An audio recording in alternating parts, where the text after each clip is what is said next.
इतनी बड़ी खबर आ रही है केंद्र सरकार के हवाले से। चीन के खिलाफ मोदी सरकार ने एक बार फिर बड़ी कार्रवाई की है। केंद्र सरकार ने 118 चीनी ऐप बैन करने का ऐलान किया है। जिस ऐप को बैन किया गया है उनमें पबजी ऐप भी शामिल है। केंद्र सरकार के मुताबिक राष्ट्रीय सुरक्षा और जनहित में यह फैसला लिया गया है। आपको याद होगा बीते दिनों जब यह खबर सामने आई थी कि चीनी 59 ऐप को बैन किया गया था, तो एक बड़ी चोट यह कहा जा रही थी कि चीन पर लगी है। और इसके साथ ही अमिताभ सिन्हा हमारे साथ जुड़े हैं। अमिताभ, 118 चीनी ऐप बैन करने का सीधा संदेश क्या है चीन को?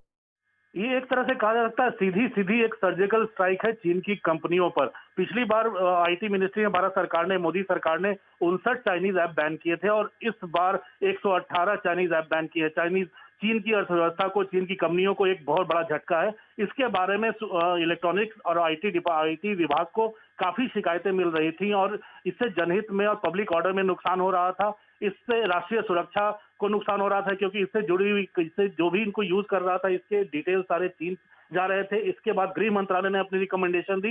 इसके बाद भारत सरकार ने जनहित में और राष्ट्रीय सुरक्षा को देखते हुए इन 118 चीनी ऐप्स को बैन करने का फैसला लिया है और सीधे सीधे कहा जा सकता है ये बहुत बड़ी सर्जिकल स्ट्राइक है चीन की अर्थव्यवस्था पर। तो कुल मिलाकर अमिताभ, अगर हम आंकड़ा देखें तो पहले की जो चीन ऐप बैन हुई थी और अब की जो आई है वो आंकड़ा लगभग 150 से ऊपर पहुंच चुका है, यानी 125 के करीब।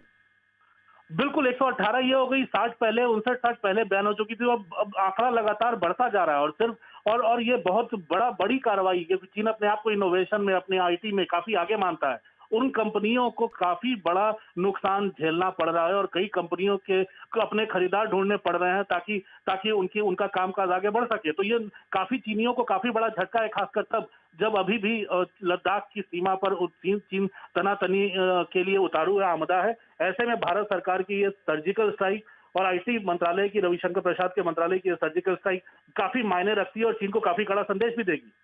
और इसमें पबजी जैसी ऐप भी शामिल है। कोई और ऐसी चुनिंदा ऐप भी होंगी, उन पर भी हम लगातार आपसे जानकारी लेंगे। लेकिन फिलहाल अमिताभ, शुक्रिया जानकारी के लिए। एलएसी विवाद पर सूत्रों के हवाले से बड़ी खबर। उत्तरी